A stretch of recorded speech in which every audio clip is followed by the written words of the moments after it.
Hey there, fitness enthusiasts.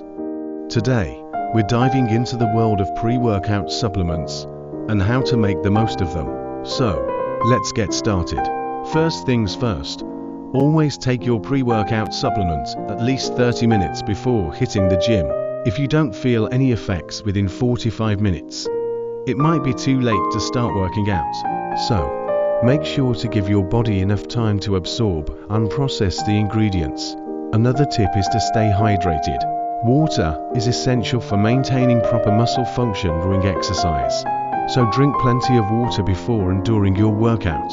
Remember, dehydration can lead to muscle fatigue, cramps, and even joint pain. Now, when it comes to choosing a pre-workout brand, there are tons of options out there. The key is finding one that works for you and provides noticeable benefits like increased energy and pump.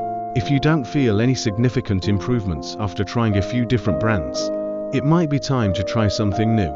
In conclusion, staying hydrated and choosing the right pre-workout supplement are crucial for maximizing your workout performance. So, give these tips a try and see how they can improve your fitness journey. Thanks for tuning in, and don't forget to follow and subscribe for more fitness advice and inspirations. Happy lifting, everyone.